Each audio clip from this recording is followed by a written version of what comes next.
والغدر.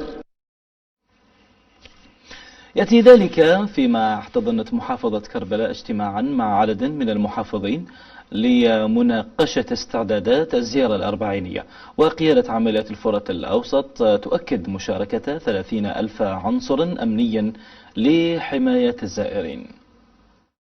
عمليات أمنية واسعة النطاق واستعدادات خدمية كبيرة بدأتا مع قرب حلول الزيارة الأربعينية في كربلاء التي تصل أعداد زائريها في كل عام إلى عدة ملايين من العراق وخارجه.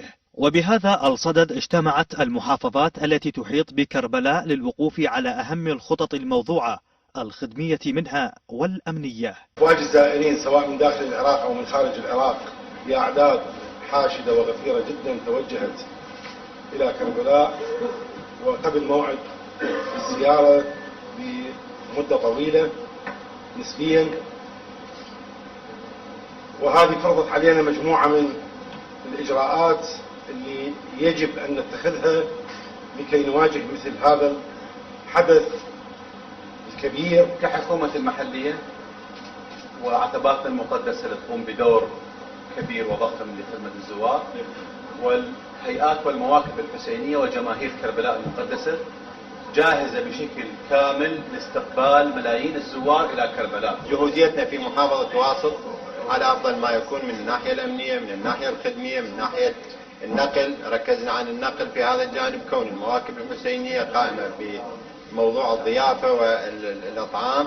إن شاء الله جاهزين، وتنسيقنا مع الأخوة في بابل وفي كربلاء على أفضل ما يكون. الاجتماع شهد تواجد مدراء الشرطة للمحافظات المجتمعة الذين وضعوا خطة لنقل الزائرين من وإلى المحافظة، فيما كشف محافظ بغداد عن عدم تعاون بعض الوزارات في توفير الخدمات للزائرين. اليوم ما نحتاجه من الوزارات، لا نريدهم أن يتحججون. نحن أيضا نمر بأزمة مالية، لكن كل الآليات سواء الصغيرة والكبيرة ستتوجه، قسم منها توجه إلى كربلاء منذ 3 أيام، لكن بعد أيام راح تتجه كل السيارات الموجودة عندنا. ومع الأزمة المالية لا تحججون بالأزمة المالية، وزارة الإعمار، وزارة التجارة، وزارة النقل، الوزارات الساندة الأخرى لديها الكثير من الأساطيل من السيارات الكبيرة والصغيرة.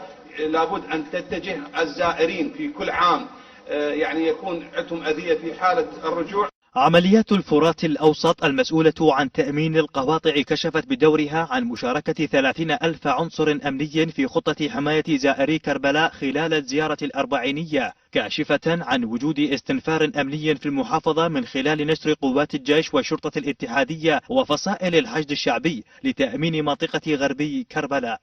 قطاعاتنا الأمنية حقيقة المشاركة في خطة حماية كربلاء يزيد عن 30,000 عنصر أمني، سواء من الداخلية أو الدفاع أو من المنظومات الأمنية والاستخبارية. وحقيقة هي الأعداد هذه كافية، لأنه قطاعاتنا البطلة تعمل بصبر ومطاولة وتضحية. الموضوع ليس موضوع كم. ودعا المجتمعون الزائرين